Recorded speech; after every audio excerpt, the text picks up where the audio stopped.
Assalamualaikum warahmatullahi wabarakatuh. Allahumma salli ala Sayyidina Muhammad wa ala ali Sayyidina Muhammad.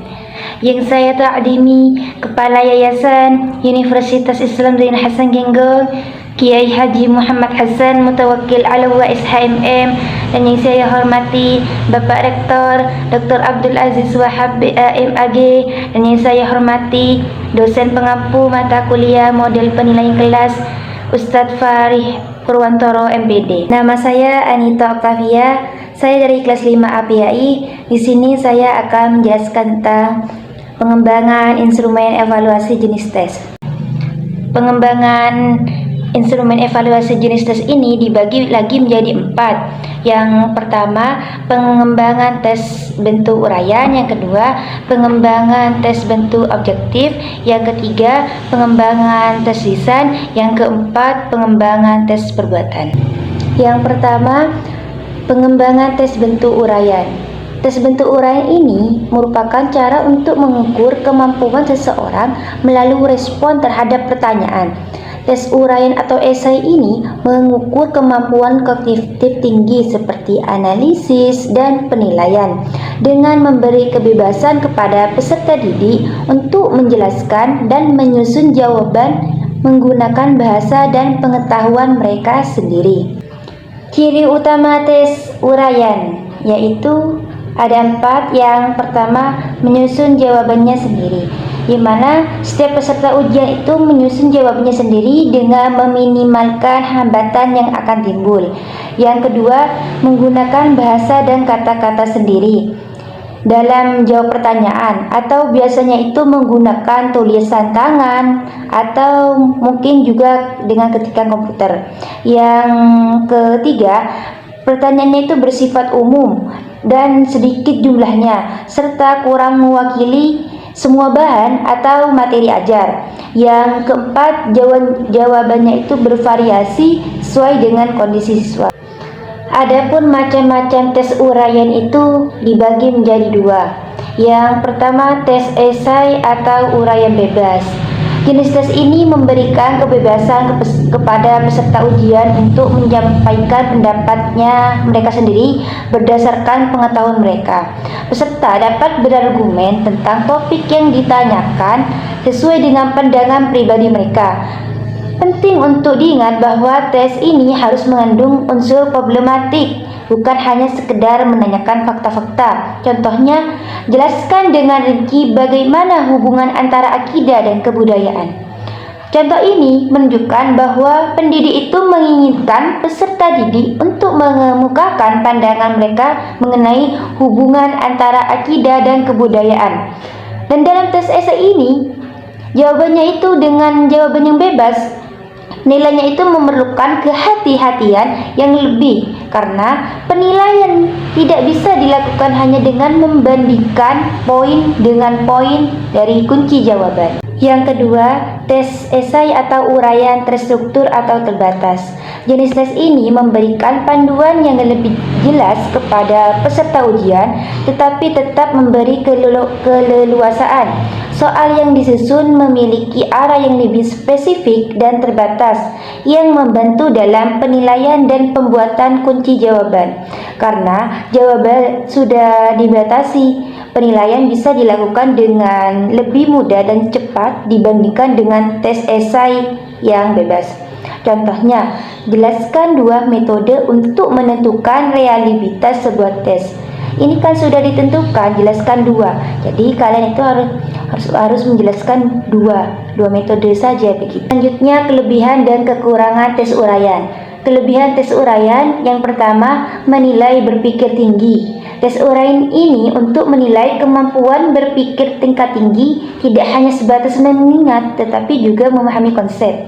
Yang kedua, gaya bahasa sendiri. Tes ini memungkinkan siswa untuk menjawab dengan gaya bahasa mereka sendiri. Yang ketiga, berpikir mendalam, di mana tes uraian ini mendorong siswa untuk berpikir secara mendalam dan mengurangi kemungkinan jawaban asal tebak. Yang keempat, tes ini relatif mudah dan disusun dan tidak memerlukan waktu yang banyak. Kekurangan tes uraian yang pertama, validitas dan reliabilitas tes uraian sering dianggap rendah. Yang kedua, materi tidak sesuai. Terkadang bahan atau materi yang diujikan itu tidak sesuai dengan kompetensi siswa, sehingga siswa yang berkompeten di bidang tertentu juga bisa tidak memahaminya. Yang ketiga, kesulitan penilaian, di mana penilaian jawaban siswa ini bisa menjadi sulit karena setiap jawaban bisa berbeda-beda, sehingga standar penilaiannya itu tidak terlalu jelas. Yang keempat, memerlukan waktu yang cukup lama untuk mengoreksi, terutama jika jumlah siswa banyak. Yang kedua, pengembangan tes bentuk objektif. Tes bentuk objektif di sini adalah jenis tes yang penilaiannya itu bersifat objektif, di mana skor yang diberikan sama. Terlepas dari siapa yang memeriksa, dalam tes ini peserta hanya perlu memilih jawaban yang benar dari pilihannya yang telah ditentukan oleh pembuat soal. Oleh karena itu, pemeriksa tidak menilai kualitas jawaban siswa, melainkan mencocokkan jawaban yang dipilih dengan kunci jawaban yang telah ditetapkan. Selanjutnya, jenis-jenis teks objektif. Yang pertama yaitu benar salah atau true false, di mana bentuk tes benar salah atau true false ini merupakan butir soal yang terdiri dari pernyataan yang disertai alternatif jawaban, yaitu menyatakan apakah jawaban itu benar atau salah, setuju atau tidak setuju, baik atau tidak baik, atau alternatif jawaban lain yang bersifat mutual, eksklusif, atau meniadakan. Misalnya, gajah adalah hewan terkecil di dunia. Benar atau salah? Yang pasti jawabannya itu salah ya. Yang kedua, menjodohkan atau matching, di mana tipe pertanyaan ini biasanya terdiri dari dua kolom. Setiap pertanyaan pada kolom pertama harus dijodohkan dengan urutan pada kolom kedua. Oleh karena itu, cara mengerjakannya itu didahului dengan petunjuk sebagai berikut. Pasangkanlah pernyataan yang ada pada lajur kiri dengan yang ada pada lajur kanan dengan cara menempatkan atau mengisikan huruf yang terdapat di muka pernyataan lajur kiri pada titik-titik yang disediakan di lajur kanan. Misal, yang lajur kiri itu ikan, burung, unta. Yang ada di lajur kanan itu padang pasir, laut, udara. Kita itu tinggal mencocokkan ikan itu kan hidupnya di laut, burung itu hidupnya di udara, unta itu hidupnya di padang pasir. Kita tinggal mencocokkan begitu. Yang ketiga, pilihan ganda atau multiple choice, di mana pada pilihan ganda ini menyediakan kemungkinan jawaban atau option yang harus dipilih lebih dari 2 alternatif, biasanya 4 alternatif. Tugas siswa adalah harus memilih satu alternatif yang menurutnya merupakan satu jawaban yang benar. Contohnya, buah yang berwarna merah dan sering dijadikan jus itu apa? Yang jawabannya A. jeruk, B. apel, C. mangga, D. melon. Yang jawabannya B, yaitu apel, karena berwarna merah dan bisa dijadikan jus. Yang selanjutnya, kelebihan dan kelemahan tes objektif. Kelebihan tes objektif yang pertama, representatif. Tes objektif sifatnya itu lebih representatif dalam hal mencakup dan mewakili materi yang telah diajarkan kepada peserta didik atau telah diperintahkan kepada peserta didik untuk mempelajarinya. Yang kedua, tes objektivitas. Tes objektif lebih memungkinkan bagi penguji untuk bertindak lebih objektif, baik dalam mengoreksi lembar-lembar soal, menentukan bobot skor, maupun dalam menentukan hasil nilai tesnya. Yang ketiga, kemudahan pengoreksian.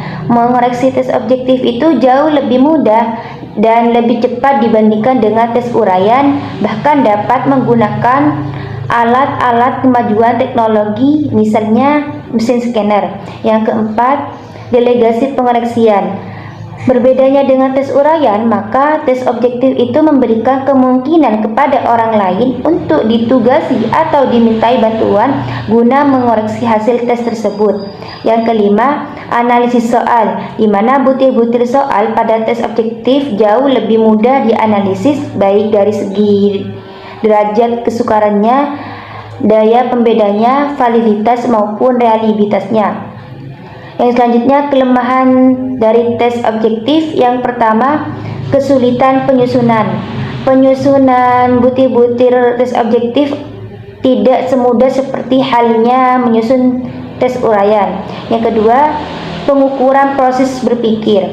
Tes objektif pada umumnya kurang dapat mengukur atau mengungkap proses berpikir tinggi atau mendalam.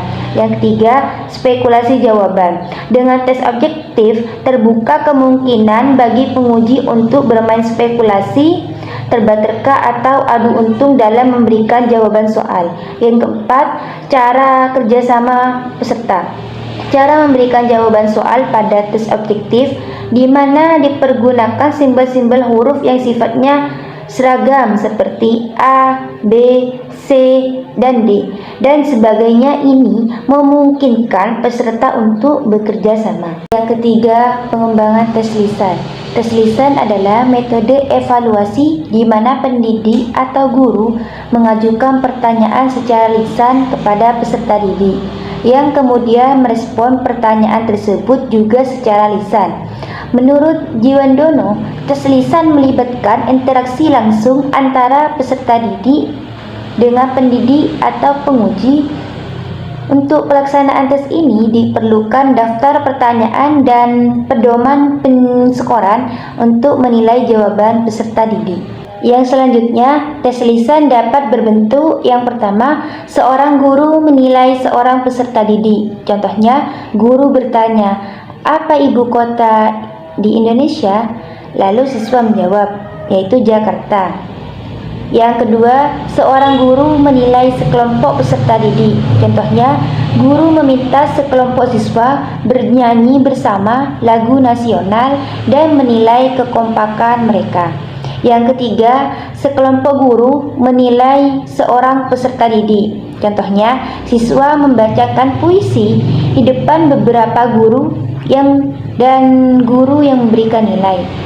Yang keempat, sekelompok guru menilai sekelompok peserta didik. Contohnya, sekelompok siswa bermain drama, lalu beberapa guru menilai akting dan kerjasama mereka. Yang selanjutnya, kelebihan dan kekurangan tes lisan. Kelebihan tes lisan yang pertama, mengetahui kemampuan peserta secara langsung. Melalui tes lisan, seorang pendidik bisa mengetahui kemampuan yang dimiliki oleh peserta didik atau siswa dalam mengemukakan pendapat secara langsung. Selain itu, bisa melihat penguasaan siswa terhadap materi atau pengetahuan yang diberikan. Yang kedua, mendorong kejujuran dan komunikasi peserta didik. Karena tes lisan ini dilakukan secara langsung, peserta didik itu tidak bisa menyontek. Yang ketiga, melatih improv komunikasi peserta didik agar tidak gugup atau menjadi berani untuk mengungkapkan apa yang dipikirkan. Kekurangan tes lisan yang pertama, siswa yang pendiam mengalami kesulitan dalam menjawab secara lisan. Yang kedua, membutuhkan waktu pelaksanaan yang relatif lama. Yang keempat, pengembangan tes perbuatan. Tes perbuatan adalah evaluasi di mana peserta didik diberi tugas dalam bentuk lisan atau tertulis yang harus diselesaikan dengan tindakan atau penampilan tertentu. Penilaian dilakukan dari persiapan hingga hasil akhir menggunakan format pengamatan khusus untuk mencatat penilaian. Format ini memungkinkan penguji menuliskan skor di kolom yang disediakan. Dan jika tes dilakukan secara individu, format pengamatan sebaiknya disusun secara personal. Aspek yang dinilai yaitu yang pertama proses, yaitu keterampilan dalam melaksanakan tugas. Yang kedua produk, yaitu kualitas hasil. Untuk tes yang dilakukan dalam kelompok, format pengamatan harus disesuaikan untuk kebutuhan penilaian kelompok. Adapun kelebihan dan kelemahan tes perbuatan. Kelebihan tes perbuatan yang pertama, mengetahui hasil belajar keterampilan. Yang kedua, pencocokan pengetahuan dan teori. Yang ketiga, mengurangi kemungkinan menyontek. Yang keempat, guru dapat mengetahui karakteristik para peserta didik. Kelemahan tes perbuatan yang pertama, memakan waktu yang lama. Yang kedua, membutuhkan biaya yang besar. Yang ketiga, cepat membosankan. Yang keempat, rutinitas. Jika tindakan sudah menjadi sesuatu yang rutin, maka tidak mempunyai arti apa lagi. Yang kelima, syarat dan pendukung. Cukup sekian penjelasan dari saya, kurang lebihnya mohon maaf. Wassalamualaikum warahmatullahi wabarakatuh.